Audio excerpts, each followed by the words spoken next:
Hello, my darlings. Welcome back. Thanks for flying in for another episode of Witch Weekly with your magical hostess with the mostest, me, of course.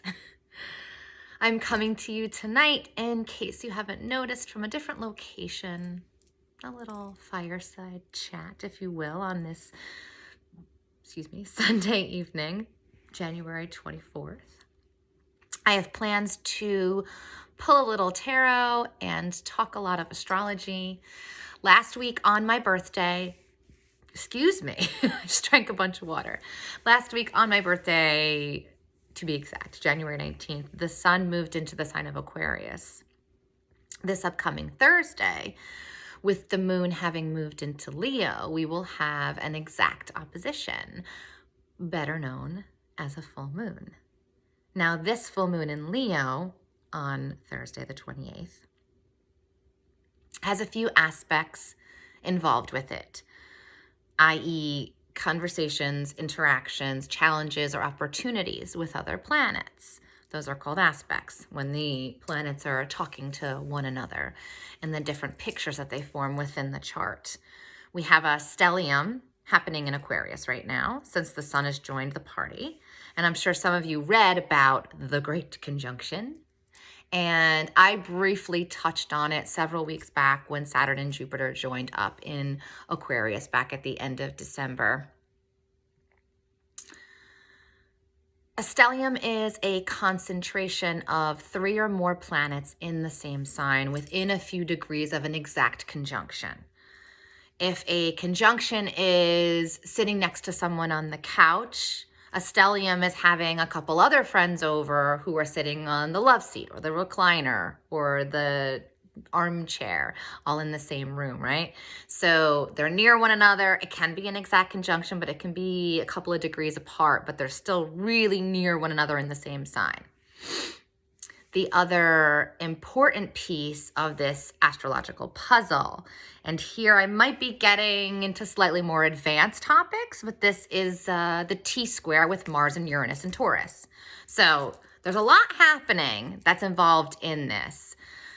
Squares and like oppositions can be challenging aspects, but they are also, where did my crystal go? Right here.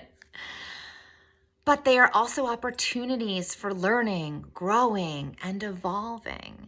So what does this full moon T-square provide us with? What does all of that mean? Simply, you don't have to go it alone. Support systems are important. It's absolutely perfect to ask for help when you need it and to lean on your friends and loved ones for guidance and alliances. Also, it can be spiritual guidance you're relying on. You don't have to pretend to have all of the answers all of the time. Things fall apart, we fall apart. It's totally fucking okay to reach out to those we trust to glue us back together. Aquarius is the sign associated with collective consciousness and social support, where Leo thinks they can do it all on their own. This full moon shines light on how to creatively combine these energies, feed off of it to expand and grow and evolve. Jupiter, thanks for that. So this week, muse on where you need support or how you need support. And please don't be afraid to ask for it. Don't be afraid to reach out for it. Support and companionship is really important, especially now. Me, besides my family, my partner, and my friends, it's a huge reason I turn to my witchcraft, to astrology, and to tarot. So, however it forms for you, whatever it looks like, whatever you create from it, share it. I want to hear about it. And on that note, let's consult the tarot for this week and this full moon T-square happening, right? Let's see what we have. I'm gonna pull a couple of cards for it. It's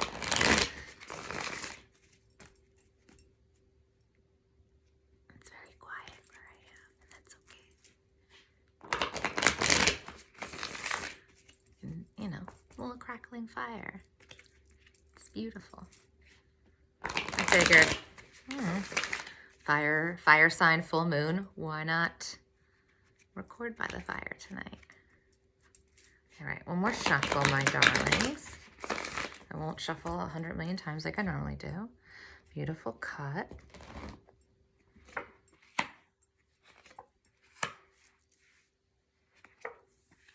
Oh, I love this so much because it's perfect. So I pulled the 9 of Swords, the 7 of Swords reversed, and the Magician. Love the Magician in this deck. I love it. I love it. I love it. It's, oh, I just love it. The planets in the background. I just want to talk about this for a second. I think it's gorgeous because it correlates to this as above, so below idea of the universe, and then the groundedness, you know, the flowers underneath her, this connection, this combination, right?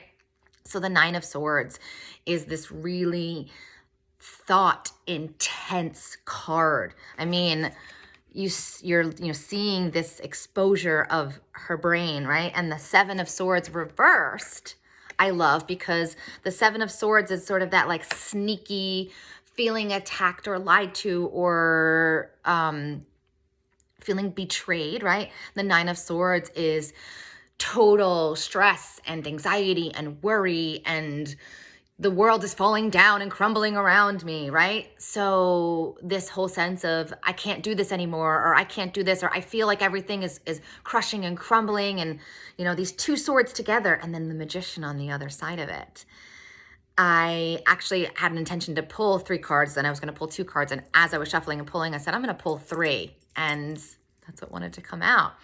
So this is a complete connection to what we were just talking about this full moon is. It's a tarot representation, right? The Magician is the manifester. The Magician is the one who, you know, makes, you know, something beautiful out of nothing, or, you know, cultivates a masterpiece out of, I'm not using my words properly. I'm gonna take a sip of water. If you watched my show, I talked about all of the major arcana, and I went into how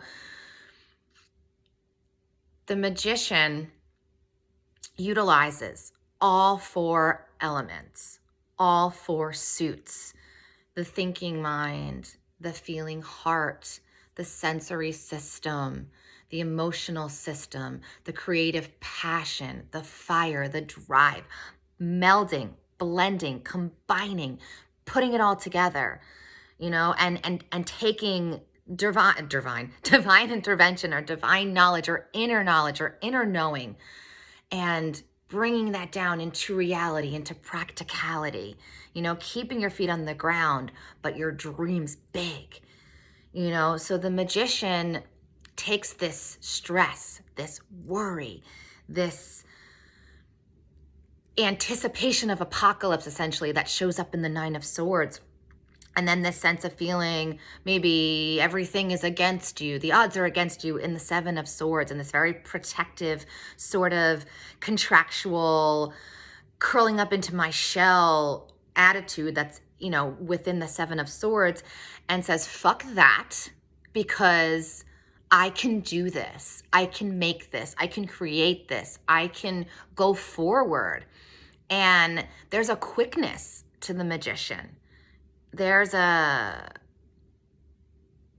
what's the word I'm looking for? I'm losing the word right now, but it's okay. There's this drive in the Magician.